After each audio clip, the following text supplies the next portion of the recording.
कहानी है एक मालिक और एक नौकर की। एक गांव में पंजाबी ढाबा था। उस गांव में वह काफी प्रसिद्ध था।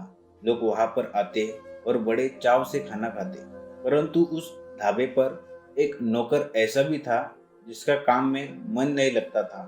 वह बहुत शांत रहता था। आए दिन उससे काम में गलती होती रहती और उसका मालिक उसे रोज खरी खोटी सुनाता था। कभी वह अच्छे से बर्तन साफ नहीं कर पाता, कभी वह साफ सफाई नहीं कर पाता और कभी कभार वह खाना भी अच्छे से नहीं बना पाता था। काफी दिन तक उसके मालिक ने उसकी गलतियों को नजरअंदाज किया, पर एक दिन उसके सब्र का बांध टूट ही गया। एक दिन वह नौकर अपने ग्राहक को खाना परोस रहा था, परंतु न जाने क्या हुआ, उसका पैर फिसल गया और उसका सारा खाना ग्राहक के ऊपर गिर गया। उसकी हरकत देख उसका मालिक उसके पास आया और उसे खूब खरी खोटी सुनाने लगा तथा अपशब्द का प्रयोग करने लगा। वह बेचारा नौकर शांति से अपने मालिक की बात सुन रहा था। उसने कुछ नहीं कहा। कुछ समय बाद उसके नौकर ने सिर्फ इतना ही कहा, मैं अस्वीकार करता हूँ, और वहां से चला गया। उसका मालिक उसकी बात समझ न सका और संदेह में पड़ गया। बगल में खड़ा एक व्यक्ति सब कुछ देख रहा था।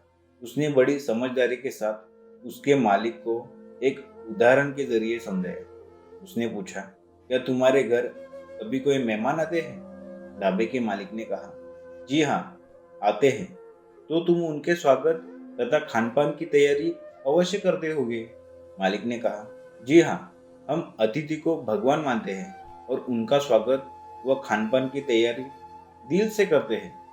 इसी बात पर उस व्यक्ति ने पूछा, यदि आपका मेहमान आपकी दी गई वस्तु को ना ले तो इनका क्या होता है? मालिक ने कहा, यदि हमारा मेहमान हमारी दी गई वस्तु को नहीं लेता है तो हम उसके फैसले का सम्मान करते हैं और वह वस्तु उनके जाने के बाद हमारे घर में ही रह जाती है। इसी बात पर उस व्यक्ति ने उसे समझाया, जो अपशब्द और खरी खोटी बातें तुमने उस बेचारे नौकर को सुनाई, उसने वह सारी बातें स्वीकार नहीं की और वह सारी बातें तुम्हारे पास ही रह गई। वह चुपचाप तुम्हारी बातें सुन रहा था। गलतियां किससे नहीं होती? सबसे होती है, परंतु इसका अर्थ यह नहीं है कि हम किसी को भी अपशब्द कहें। मालिक को अपनी गलती का एहसास हुआ और उसने अपने बुरे व्यवहार के लिए नौकर से जाकर माफी मांगी। जय हिंद, वंदे मातरम।